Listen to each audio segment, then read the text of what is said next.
Et salut tout le monde, c'est Blue et je vous retrouve aujourd'hui pour une nouvelle vidéo, une vidéo review cinéma sur un film sur lequel je ne pouvais pas ne pas vous faire de vidéo. Il s'agit du Phénomène qui est sorti il y a une semaine de ça au moment où je vous fais la vidéo, le 24 avril. Il s'agit évidemment d'Avengers Endgame, suite de Avengers Infinity War, qui est sorti il y a pratiquement un an jour pour jour et pour lequel je vous avais fait une vidéo review l'année dernière. Alors je ne sais plus du tout ce que je vous avais dit dans cette vidéo, mais je sais que je vous avais dit que le film m'avait beaucoup plu, même si j'étais resté quelque part un petit peu sur ma faim. Mais on espère évidemment l'apothéose dans Avengers Endgame. Alors la question est, dans cette vidéo évidemment, puisqu'il s'agit de mon ressenti, est-ce que le film m'a plu? Est-ce que le film a répondu à mes attentes? Avant de répondre à cette question, je tiens à préciser aux personnes qui auraient éventuellement cliqué par erreur ou qui espéraient une critique sans spoil. Malheureusement pour cette critique, je vais spoiler. Je suis obligé parce que si je ne spoile pas, je ne peux pas vous apporter un avis détaillé. Ça ne sera pas possible. Je vous dirai simplement le film il est bien, le film il n'est pas bien et c'est tout. Si je veux vous dire autre chose, je vais directement spoiler. Donc c'est une vidéo spoil évidemment, spoil alerte, à 100% spoil. Mais voilà, donc je tiens à préciser ça au début de la vidéo pour ne pas avoir de mauvaises surprises pour certaines personnes. Mais je crois que dans la grande majorité, les personnes qui vont cliquer sur ma vidéo auront déjà vu le film. Je crois. Voilà. Donc je reviens à la question de est-ce que ce film m'a plu? Est-ce que ce film a répondu à mes attentes? Pas vraiment. Pas vraiment. Ce film n'a pas vraiment répondu à mes attentes. Pour ainsi dire, je serais plutôt tenté de dire non que pas vraiment. Voilà. Alors, le film en soi est un très beau divertissement. Il y a quand même du spectacle. Mais il y a beaucoup de choses. Enfin, il y a quelques petites choses qui m'ont dérangé et dont je vais vous faire part ici. Il s'agit de choix scénaristiques qui ne sont pas forcément les bons pour moi. Alors, je répète, dans des vidéos review, ça ne représente que mon avis personnel, ça n'engage que moi. Si vous n'êtes pas d'accord, évidemment vous me le dites en commentaire ou dans un prochain live, parce que j'en ferai certainement un après la vidéo, après la publication de la vidéo, pour qu'on partage un petit peu sur ce film, hein, ça serait intéressant. Pour une fois, on ne parlera pas de manga et d'animé, mais on parlera de ce film. Je vous ferai certainement donc un live dans les jours qui vont suivre la publication de cette vidéo. Voilà. Donc, il y a des petites choses qui m'ont dérangé. Les choix scénaristiques, je vais en dire peut-être 2 ou 3. Et le traitement de certains personnages qui m'ont pratiquement... ça m'a... Pour 2 principalement, j'ai été abasourdi parce que là, je me suis dit, c'est pas possible, quoi. On ne peut pas représenter ces personnages-là de cette manière-là. Alors, vous allez me dire, peut-être... Je ne viens pas ici dans cette review en tant que connaisseur des comics, je tiens à le préciser. Donc tous ceux qui voudraient me préciser des passages des comics, vous pouvez, mais voilà, je ne suis pas ici pour faire la leçon sur les comics. Je suis conscient que certaines versions de certains personnages qu'on voit dans le film sont présentes dans les comics, mais ce sont des versions que je n'aime pas, tout simplement. Voilà, que ce soit présent dans les comics ou pas, je n'aime pas. Voilà, donc le choix scénaristique qui m'a paru vraiment le plus mauvais du film. Il s'agit évidemment ça intervient après 10 minutes de film, quoi. 10 minutes de film, ça intervient pour Thanos, qui était le personnage que je trouvais le mieux réussi dans Infinity War. C'était la force principale du film. Il était charismatique, il était magnifiquement réalisé, il était fort, il était puissant, il y avait tout ce qu'il fallait pour un méchant. Il était intelligent. Et j'insiste bien sur le intelligent, parce que je vais y revenir dans quelques secondes. C'était un méchant qui était intelligent, qu'on ne pouvait pas avoir de cette manière-là. Et là, il s'est fait avoir comme un bleu, comme un débutant, comme un faible. Et pas comme le titan qu'il est censé être. Pas comme le seigneur de guerre, un des meilleurs seigneurs de guerre de l'univers qu'il est censé être. Je n'ai pas compris. Thanos finit décapité, finit tué après 10 minutes de film. Ce qui fait que durant tout le film, le Thanos que l'on voit, le Thanos qui est dans la bataille finale, est le Thanos du passé. Voilà. Alors vous allez me dire, c'est pareil, c'est Thanos, ça reste le même, la même personnalité, machin. Non, pour moi, c'est pas la même chose. Vous prenez la version passée, la version future d'un personnage, pour moi, ça n'est pas la même. On n'a pas le même ressenti. On nous a présenté un personnage qui était la version présente du personnage et on nous le dézingue en 10 minutes. Même pas. Même pas. Même pas 10 minutes. Donc ça, moi, j'ai absolument pas compris et j'ai pas accepté parce que ça m'a niqué le film. Enfin, niquer le film, c'est un grand mot, mais ça m'a refroidi lourdement après 10 minutes de film, quoi. Je me suis dit, merde, quoi, qu'est-ce que c'est que ce choix? Qu'est-ce que c'est que ce choix? Alors, il y a des gens qui ont aimé, hein. Et vous qui écoutez ma vidéo, peut-être que vous allez me dire, mais merde, moi j'ai adoré. Et parce que si, parce que ça. Moi, je vais vous dire pourquoi j'ai pas aimé. Parce que je trouve que Thanos est avant tout le meilleur méchant de l'univers Marvel, jusqu'à maintenant en tout cas. Pourquoi? Parce que c'est le méchant le plus intelligent. C'est le méchant le plus intelligent qui est capable de mettre en place un plan qui est concret, qui est pertinent. Dans Infinity War, on a été plusieurs à même être convaincus du plan de Thanos. On était même convaincus que c'était des intentions louables. On se disait, mais oui, finalement, il a peut-être raison. Parce que son plan était intelligent, parce que son plan était vraiment bien foutu et que c'était un méchant vraiment classe. Et là, on nous le dézingue en 10 minutes. Il a anéanti la moitié de l'univers. Parce que c'est plus ou moins ça, il a anéanti la moitié de la vie dans l'univers. Donc en gros, c'est presque anéantir la moitié de l'univers. Et il ne s'attend pas à des représailles. Il va s'isoler dans sa petite planète natale. Il a réussi ce qu'il voulait faire. Et en gros, il veut mourir en fait, c'est ça. Enfin, je comprends pas, parce que c'est un petit peu ça. Je veux dire, moi je ne comprends pas. Vous réalisez votre souhait, vous ne voulez pas mourir derrière. Parce que pourquoi vous tuez à la tâche pour faire ça si c'est pour mourir derrière? Moi je ne comprends pas. Voilà. Il se réfugie sur sa planète natale, tranquille, en mode baba cool, en t-shirt, il fait sa petite popote, sans protection, sans bouclier de protection, sans garde, sans rien du tout. Alors à un moment donné, je me suis dit, quand les Avengers sont venus le chercher et l'ont décapité, lui ont coupé le bras, l'ont décapité, je me suis dit, c'est pas possible, il y a une couille, c'est pas possible, c'est pas le bon. Il a joué avec les pierres comme il l'a fait dans le premier et ça n'est pas le vrai Thanos. C'est un faux, c'est une copie. Et il s'est réfugié ailleurs et il les a tous leurrés. Voilà. Eh bien non. Non. J'aurais adoré ce scénario. Enfin moi personnellement j'aurais adoré. Peut-être que certains n'auraient pas aimé, mais moi j'aurais adoré. Et non, ça n'est pas ce qui se passe. Donc il meurt, et durant tout le film, c'est la version passée de Thanos qu'on voit. Donc voilà, ça pour moi c'est le choix scénaristique vraiment le plus mauvais. Alors après il y en a d'autres. Vous prenez par exemple un personnage qui est adoré des fans, Loki, qu'on espérait secrètement voir revenir. Alors vous allez me dire, mais non, il est mort. Il est mort au début d'Infinity War. Oui, d'accord, il est mort. Vous allez me dire, ok, il y a peut-être une possibilité, après avoir vu Avengers Endgame, de le faire éventuellement revenir dans sa série, dans un futur film, mais ça ne restera toujours encore que la version passée. Mais bon, soit. Vous allez me dire, t'en as une bonne avec les versions passées, tu ne les aimes vraiment pas. C'est pas ça.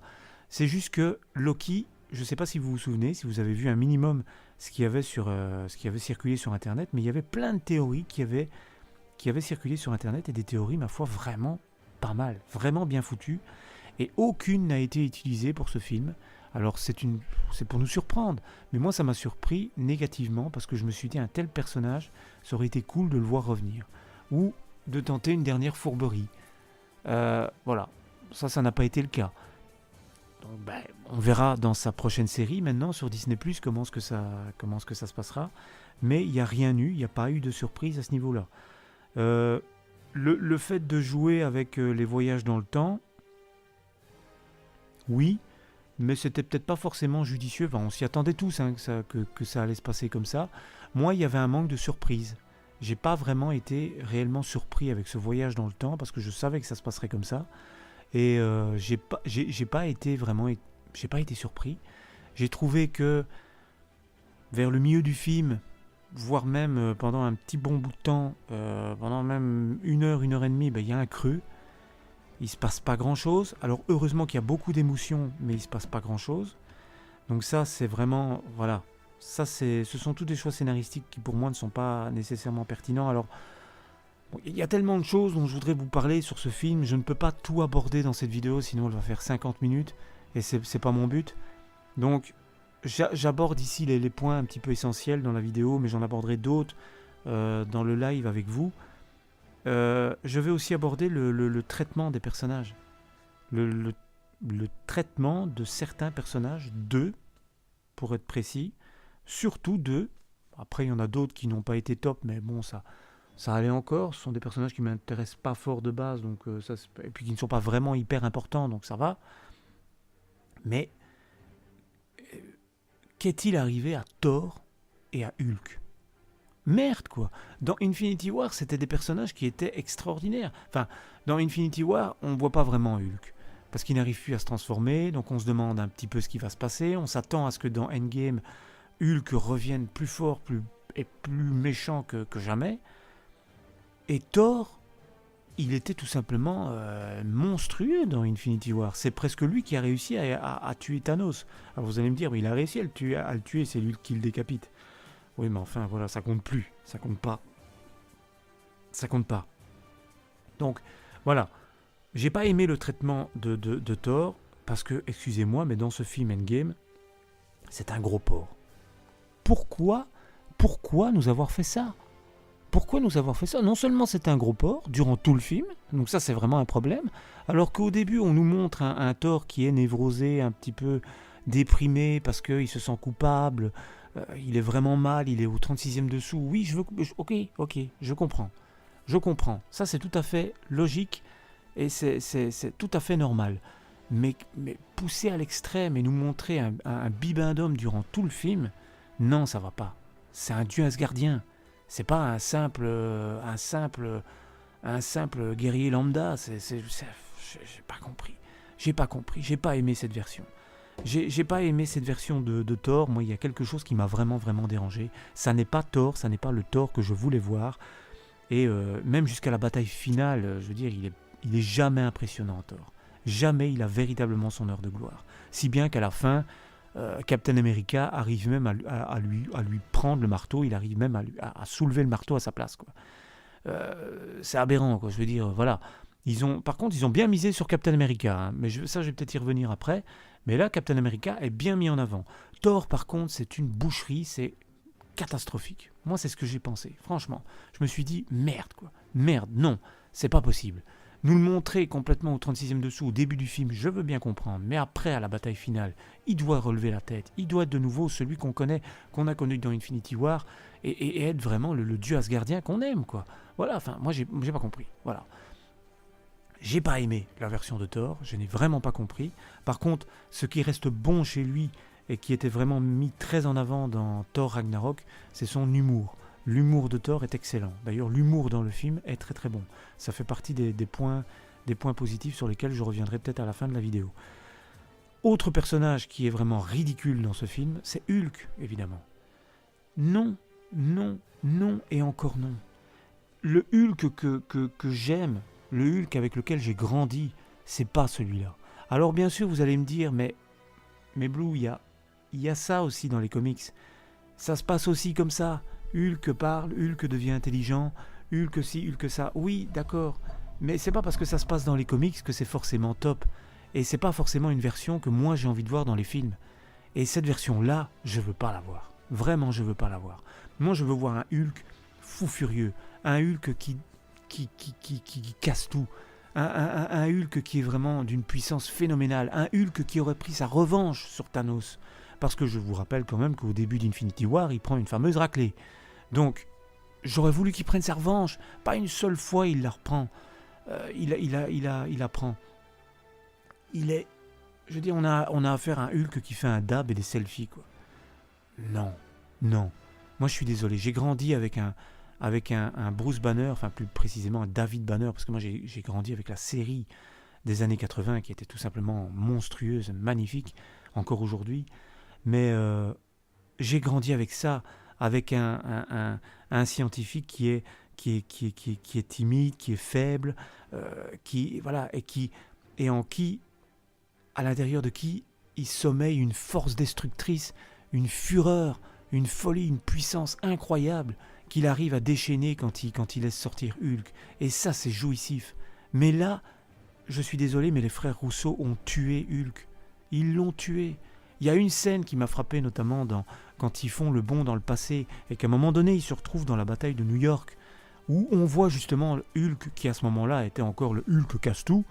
Et ben, à un moment donné, on a le Hulk du présent qui essaye qui passe après, qui essaye de faire celui qui casse un petit peu, mais on voit que ça n'est plus le Hulk qu'on a aimé, quoi. Donc je ne sais pas ce qu'il compte faire de lui dans les prochains films, ou éventuellement dans la prochaine série, parce qu'il est question d'une série sur lui et She-Hulk. Mais bon, ça c'est encore autre chose, parce que c'est pas vraiment officiel. Je ne sais pas ce qu'ils comptent faire sur lui, mais en tout cas sur ce film-là, ils ont foiré le traitement du personnage. Vous pourrez me dire ce que vous voulez, et je respecterai votre avis à 100%, mais moi je n'ai pas aimé. Il n'y a rien à faire. Et ça, vous ne me l'enlèverez pas. Je n'ai pas aimé du tout. Voilà. Donc ça, le traitement de ces deux personnages-là, c'est une véritable catastrophe. Le traitement d'un personnage que je pensais être extraordinaire dans ce film-là m'a aussi beaucoup déçu. Il s'agit de Captain Marvel, que j'avais vu son film. Alors il faut savoir déjà, pour ceux qui ne le savent pas, c'est que les scènes que l'actrice a jouées pour Captain Marvel, pour Avengers Endgame, ont été tournées avant son propre film Captain Marvel. Donc il faut aussi resituer ça et se dire que voilà, si la personnalité de Captain Marvel est un petit peu différente, c'est peut-être normal, c'est parce qu'elle a joué ce film avant de faire son film solo. Ça peut jouer, hein, ça peut jouer. Parce que je crois qu'elle l'a rejoué différemment après dans son film solo. Et voilà.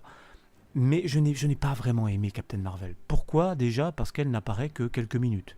Elle n'apparaît que quelques minutes, alors que je crois qu'on était quand même nombreux à espérer que ce soit l'élément déclencheur d'une révolte, et on attendait quelque chose de grand quand même. On attendait à ce qu'elle soit un élément vraiment très très important et qu'elle ait une bataille féroce contre Thanos. On n'a rien de tout ça. Au début, elle apparaît, elle aide un petit peu les Avengers à se venger de Thanos, mais elle ne fait rien particulièrement elle-même. La seule chose qu'elle fait de bien, c'est à la fin du film, quand elle nique à elle toute seule le vaisseau de Thanos, et ça je dois avouer que c'était épique, c'était pas mal, mais c'est tout. Même à un moment donné, quand elle essaye de prendre le gant à Thanos et qu'elle l'affronte pendant 30 secondes, et quand je dis 30 secondes, c'est beaucoup, peut-être 15 secondes, bah elle se fait mettre à terre, quoi. Je veux dire, elle se fait avoir comme une bleue, elle aussi, avec Thanos qui arrive à l'éjecter au loin, alors que, je suis désolé, les pouvoirs de Captain Marvel devraient lui permettre de faire vraiment très mal à Thanos. Bref, voilà. Vous voyez, et puis je n'ai pas aimé aussi la personnalité de Captain Marvel. Vous voyez, elle était beaucoup plus humaine pour ceux qui ont vu le film Captain Marvel. J'espère pour vous, parce que c'est beaucoup mieux d'avoir vu ce film-là avant de voir Avengers Endgame. Mais je ne suis pas là pour spoiler Captain Marvel, donc ça je ne le spoilerai pas. Mais dans son film, elle est beaucoup plus humaine. Elle a un traitement beaucoup plus chaleureux. Enfin, moi, elle me plaît beaucoup plus. Ici, dans Avengers Endgame, elle est beaucoup plus froide. Elle est froide, elle est distante. Elle agit un petit peu comme une déesse au-dessus de tout le monde, qui ne sera pas vraiment là quand la Terre aura besoin d'elle, sauf urgence extrême. De la part d'une terrienne, c'est un petit peu abusé. Voilà, mais ça encore, vous voyez, je vous dis ça sur Captain Marvel, mais c'est pas trop grave. C'est pas ça qui m'a niqué le film. Quoique, vous allez me dire quand même, Captain Marvel, on s'attendait quand même à ce qu'elle soit nettement plus présente que ça. Si vous prenez bout à bout ses apparitions, je crois qu'elle apparaît 5 minutes. Pas plus. Donc ça, c'est déjà un comble sur un film qui fait 3 heures et sur lequel on pensait qu'elle allait être là au moins la moitié du film, quoi. C'est incroyable. Elle ne participe pas au plan de retrouver les pierres, elle ne participe pas au plan de voyage dans le temps, elle ne participe à rien de tout ça. Donc ça, c'est un petit peu dommage, venant de la part d'un personnage sur lequel on doit encore s'accrocher, vous voyez, parce que c'est pas parce qu'on a vu son film solo qu'on est vraiment qu'on aime vraiment le personnage, quoi. C'est un personnage qui est censé devenir très très important dans la suite, voire même devenir le prochain leader. Et là, franchement, le traitement est un petit peu décevant. Voilà. Donc, il y a ça, et puis il y a comment dire, qu'est-ce qui m'a gêné encore dans ce film ? J'essaye d'être... qu'est-ce qui m'a gêné ? Oui, enfin ça c'est pas trop grave, mais La scène de mort de la veuve noire, d'accord, ça c'était une surprise. Ça c'était une surprise, on ne s'y attendait pas, ok.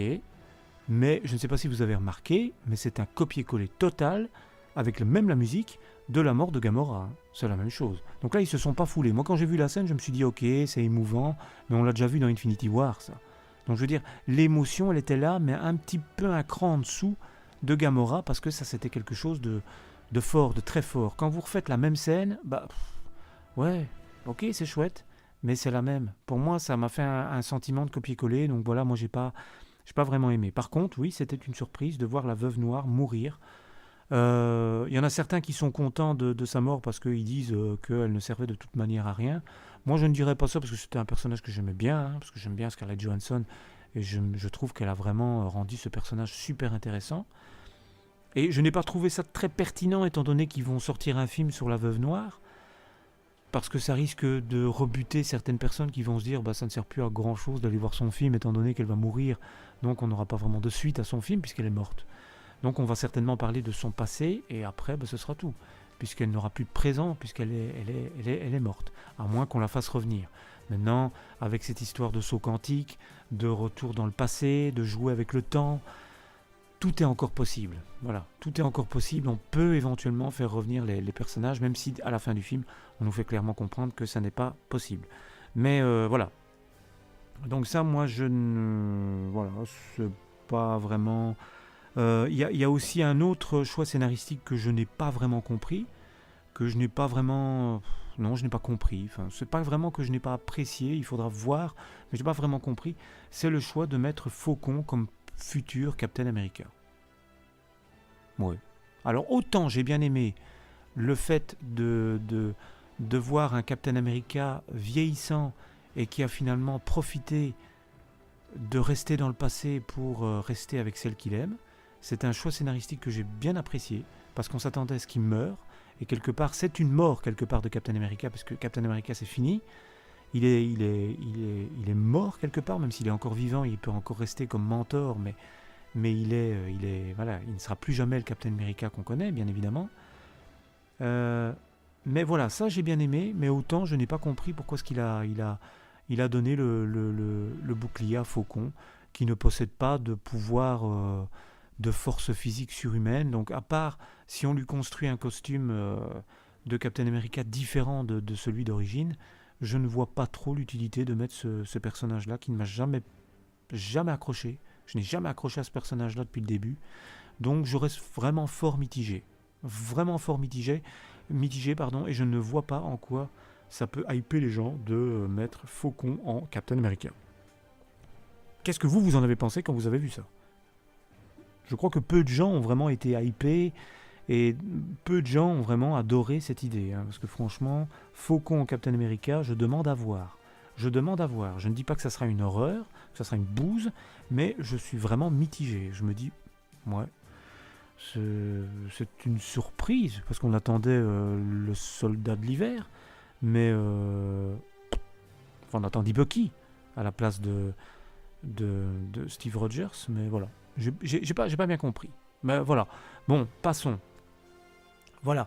Et alors, évidemment, l'événement majeur dans ce film-là, à la fin, évidemment, ben, c'est la mort programmée. C'est la mort qui était attendue de tout le monde, parce qu'elle était logique. Parce que l'acteur se fait vieillissant, parce qu'il coûte beaucoup trop cher à Marvel, et ça, c'est une réalité. C'est la mort de Tony Stark. C'est la mort de Tony Stark, mais je le répète, parce que je crois que je l'ai déjà dit dans d'autres vidéos, c'est la mort de Tony Stark, mais c'est pas nécessairement la mort d'Iron Man. Alors voilà, c'est une mort très émouvante, vraiment bien foutue, franchement, j'ai ressenti beaucoup d'émotions, surtout la scène à l'enterrement où on les voit tous présents, ça c'est vraiment hyper réussi, mais pour moi ça n'est pas spécialement la fin d'Iron Man. Je crois que Iron Man, c'est un petit peu comme Batman, c'est un symbole. Et il ne mourra pas. Il suffit de trouver quelqu'un pour prendre le flambeau. Et pourquoi est-ce qu'il ne s'agirait pas du garçon qu'on a pu voir dans Iron Man 3 et qui est présent aux funérailles d'ailleurs, je ne sais pas si vous l'avez remarqué, et qui a grandi maintenant et qui est peut-être en âge de prendre la relève. Alors peut-être pas tout de suite, mais dans un futur pas trop éloigné, pourquoi pas? Pourquoi pas imaginer que quelqu'un puisse reprendre l'armure de Iron Man? Quand on voit que on a bien War Machine, pourquoi pas imaginer un gars comme ce jeune qui a montré dans Iron Man 3 qu'il était très doué, très intelligent et qui pourrait clairement prendre le relais de Tony Stark. Voilà. Donc ça c'est une idée personnelle. Je ne sais pas du tout si ça se passera comme ça, mais ça serait chouette. Moi je trouverais ça chouette. Voilà. Maintenant, évidemment, le côté, la mort de Tony Stark, c'est vrai que c'était très triste, très émouvant, mais c'était logique. C'était logique, c'était attendu, c'était programmé, c'était ça. On ne pouvait pas être surpris, quoi. Par contre, j'ai beaucoup aimé la scène de fin où il se sacrifie et où Doctor Strange lui fait comprendre que le seul scénario dans lequel les Avengers triomphent de Thanos, c'est où il se sacrifie. Et ça prend tout son sens parce qu'on voit très bien à la fin que si Tony Stark ne se sacrifie pas, Thanos remporte la bataille encore une fois et snap encore une fois. Il claque encore des doigts et c'est encore foutu, quoi. Donc, et là c'est fini, quoi. Voilà, donc voilà. Bon, pour le moment, ça fait 26 minutes que la vidéo dure déjà. Je vais plus trop la faire durer. Mais j'aimerais quand même terminer cette vidéo sur des éléments positifs. Parce que je ne veux surtout pas faire croire que je descends le film, que je le critique à fond. J'ai passé un très bon moment et je trouve que le film est bon. Voire même très bon, mais il n'est pas ce que j'avais attendu. Il n'est pas l'apothéose que j'avais attendu. Et il est différent de ce que j'avais espéré. Donc dans ce sens-là, oui, je suis déçu. Mais ça reste un film qui mérite son succès de par le travail déjà des effets spéciaux qui est dantesque dans ce film. Ça a été déjà le cas dans Infinity War, c'est encore le cas dans Avengers Endgame. Donc là, c'est vraiment un travail extraordinaire. Et puis parce qu'il y a des points, il y a des points positifs aussi, hein. Je l'ai déjà dit tout à l'heure, je l'ai dit plusieurs fois. Le côté émotion est très présent dans ce film. On met vraiment l'accent sur les émotions. C'est-à-dire qu'il pourrait y avoir un point négatif, c'est-à-dire qu'il y a moins d'affrontements que dans Infinity War, mais je ne vais pas prendre ça comme un point négatif parce que je trouve que c'est quelque part normal. Infinity War était là pour nous montrer vraiment, lâcher le bousin, vraiment nous faire un truc vraiment bataille à fond. Et Avengers Endgame est plus basé sur le côté dramatique, sur le côté répercussion de tout ce qui s'est passé. Et c'est normal que durant au moins une bonne partie du film, on ne peut pas avoir de bataille. C'est plus basé sur le plan, sur le retour en arrière, sur la reconstruction du monde, quoi, quelque part. Donc ça, c'est normal. Je l'ai compris comme ça et je trouve que c'est logique. Même s'il y a des moments qui sont longuets, il y a des creux, c'est un peu chiant parfois, mais c'est logique. Donc je reviens sur le fait que ça joue sur les émotions, ça joue fort sur les émotions, mais ça c'est une bonne chose, parce que j'ai ressenti quand même, oui, beaucoup d'émotions dans ce film-là. J'ai même eu parfois, je ne veux pas dire envie de pleurer, mais ouais, ça commençait à monter tellement. Enfin, vous savez, quand vous regardez ce genre de film au cinéma, les émotions sont amplifiées. Quand vous regardez ça chez vous, c'est pas encore la même chose. Là, les émotions sont amplifiées. Vous voyez le truc en grand, avec le son à fond. Vous êtes vraiment immergé dans le truc. Et là, ça marchait à 100%, quoi. Donc là, au niveau des émotions, Avengers Endgame fait un 10 sur 10. Parce que c'est génial. Que ce soit des émotions positives ou que ce soit des émotions négatives, comme la tristesse à la fin de la mort de Tony Stark, la mort de la veuve noire, qu'on n'attendait pas du tout. Oui, voilà, mais c'est réussi. C'est très très réussi. Et puis il y a un autre point positif qui sauve un petit peu, je ne vais pas dire tout le film, mais qui sauve une grosse partie du film, c'est la fin, évidemment. La fin qui était programmée aussi, tout le monde s'attendait à ça. Et je suis certain que chez les grands pontes de Marvel, ils avaient prévu une telle scène des années avant. Ça, c'est pas venu un an à l'avance, c'est pas venu au moment du tournage. Ils avaient prévu ça des années à l'avance, qu'une telle scène arriverait, que tous les super-héros Marvel, tous les super-héros qu'on a pu voir dans les films allaient se réunir et allaient nous proposer une bataille de malades contre les forces de l'ordre noir de Thanos.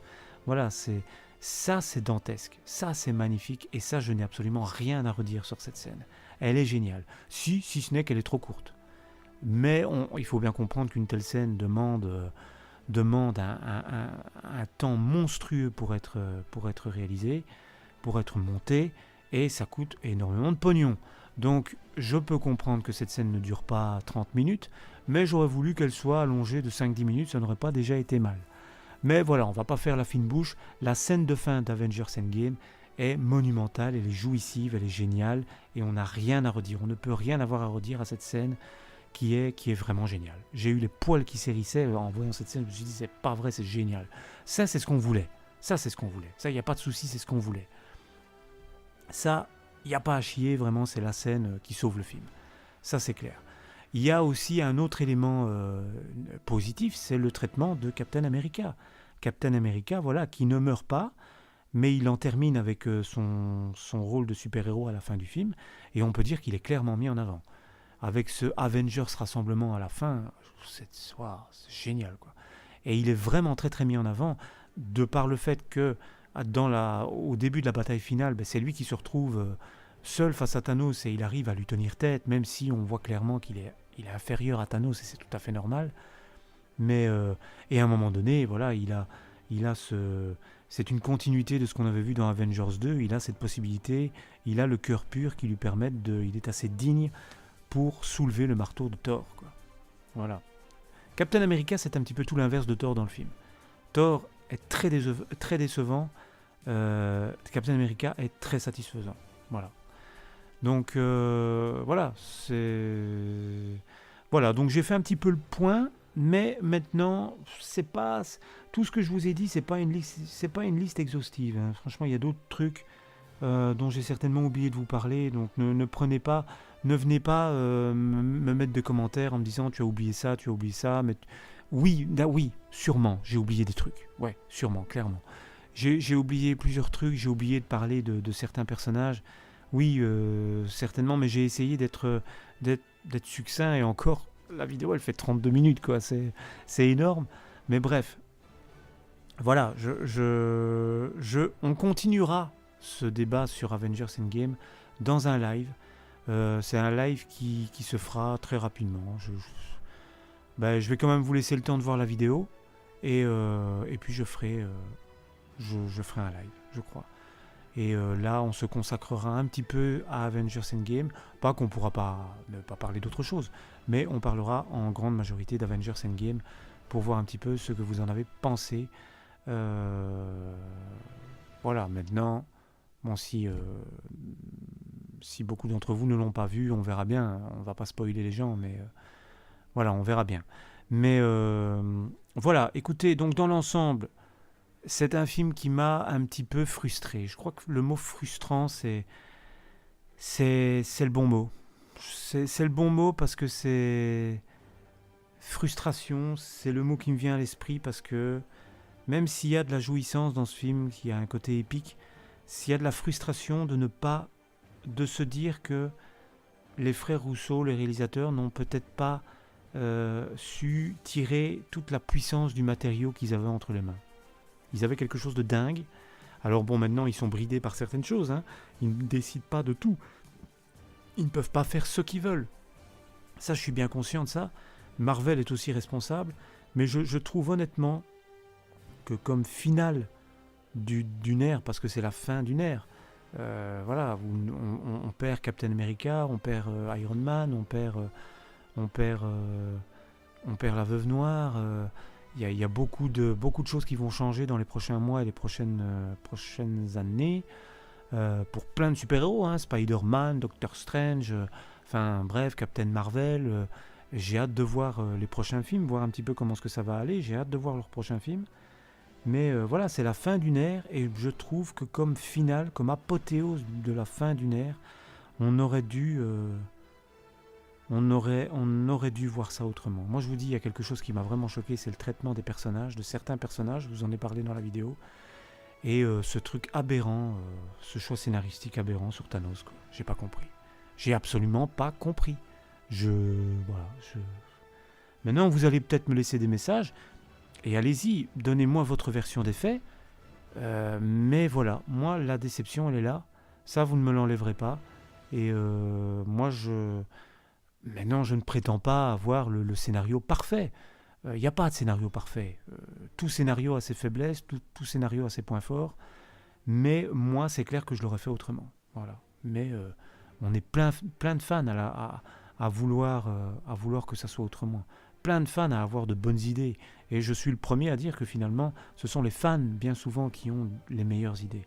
Parce que quand vous lisez les théories qui étaient sorties avant la sortie du film, il y avait des théories qui tenaient la route et qui étaient vraiment, mais vraiment topissimes. Il y avait des théories de malades. Il y avait vraiment des théories qui étaient extraordinaires et qui tenaient la route. C'est ça justement. C'était pas juste du fan service en se disant on va faire ci, on va faire ça, ça va être énorme, ça va être génial, mais ça va pas absolument pas tenir la route parce que c'est pas du tout cohérent. Non, là c'est absolument cohérent quoi. C'était des théories qui étaient vraiment topissimes. Comme par exemple une certaine théorie qui parlait des enfers, du retour de Hela, la sœur de Thor et Loki. Enfin voilà, plein de choses qui auraient pu se passer. On aurait pu parler également d'autres personnages, on aurait pu faire intervenir Warlock, on aurait pu faire intervenir Annihilus, on aurait pu faire intervenir, pas complètement dans le film, mais du moins en parler Galactus. On aurait pu parler de Galactus dans le film, on aurait pu... c'est un choix aussi qu'ont fait les réalisateurs de vouloir terminer sans mettre de fin après le générique et en ne faisant allusion à aucun méchant, à rien du tout. Donc on termine vraiment le film comme si tout se passait bien et comme si tout était terminé. Alors que ça n'est pas le cas, bien entendu, l'univers Marvel continue et les menaces vont certainement être encore plus grandes que Thanos à la fin. Alors malheureusement Thanos est mort, il est mort, ça j'ai été un petit peu déçu. J'avais accepté le fait qu'il meure, mais pas de cette manière-là, enfin pas aussi vite. Mais même la version passée de Thanos est morte. Hein, donc je peux vous dire que là, Thanos, il est mort et remort. Hein, il est mort de chez mort. Sa version présente est morte et sa version passée aussi. Donc voilà, je crois qu'on n'est pas prêt de revoir Thanos de sitôt. Donc c'est dommage. Moi, j'aurais plutôt imaginé une disparition de Thanos dans une espèce de prison galactique, un trou noir, ou un espèce de sceau où il aurait été scellé, mais pas complètement mort. Qu'on aurait pu se laisser une porte de sortie pour le revoir, parce que moi j'ai trouvé que Thanos était un méchant très très intelligent, vraiment mais vraiment bien foutu. Son traitement était topissime dans Infinity War, nettement moins dans Avengers Endgame. Et j'aurais voulu que Avengers Endgame se termine avec une petite allusion, même quelques secondes, sur un prochain méchant, comme Galactus par exemple. Pourquoi ne pas imaginer de dire que tout ce chamboulement avec les pierres, tout ce voyage dans le temps, tout ce chamboulement qu'a subi l'univers aurait pu libérer une force destructrice telle que Galactus. Et ceux qui connaissent un petit peu les comics savent à quel point Galactus est une menace immensément puissante, immensément intéressante. Mais il y en a d'autres, c'est un exemple, Galactus, mais là il y en a plein d'autres, bien entendu. Pas le Galactus qu'on a vu dans les 4 Fantastiques, hein, le genre de nuage qui apparaît pendant 10 minutes et puis boum, c'est fini. Certainement pas. Mais nul doute que si jamais un jour il l'adapte au cinéma, ce sera nettement mieux et on aura vraiment affaire à un guerrier vraiment, un personnage vraiment topissime. Voilà, écoutez, ça fait près de 40 minutes la vidéo, hein. Je crois que d'ici à ce que je dise au revoir, la vidéo va faire 40 minutes. Elle a été longue. Je suis conscient qu'elle a été longue. Je remercie ceux qui ont été au bout.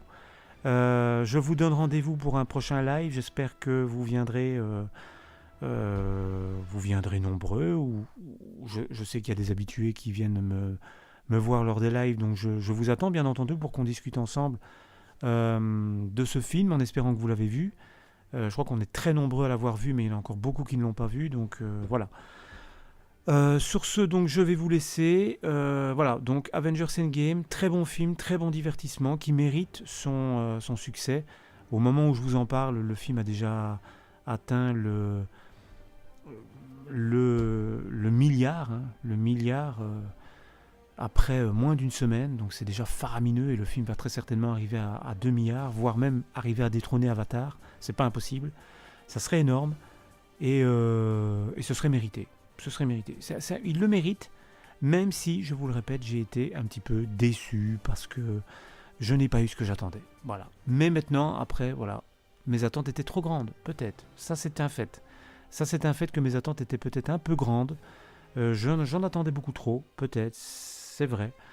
Mais je crois que dans ce que je vous ai exposé dans cette vidéo aussi, je crois que mes attentes et mes frustrations étaient quand même un peu justifiées. Vous me direz ce que vous en pensez, mais je crois que sans, voilà, tout en restant toujours dans la vie personnelle, je crois que mes frustrations étaient quand même dans l'ensemble, un petit peu compréhensibles, je vais dire. Et je crois qu'il y a quand même pas mal de personnes qui rejoindront mon avis. Maintenant, moi je vous le dis, que vous ayez adoré le film, que vous l'ayez détesté, que vous soyez de mon avis ou pas, laissez-moi des commentaires. Moi, j'accepte les avis de tout le monde. Moi, je vous donne le mien, mais j'accepte l'avis de tout le monde. Voilà. Donc, sur ce, bah, écoutez, je vais vous laisser. Alors, voilà, je vous le redis, il est possible que j'ai oublié des trucs dans cette vidéo aussi. On abordera tout ce que j'ai pu oublier, on l'abordera dans le live qui suivra bientôt la publication de cette vidéo. Sur ce, je vous dis à bientôt tout le monde pour une prochaine vidéo ou un prochain live. Salut!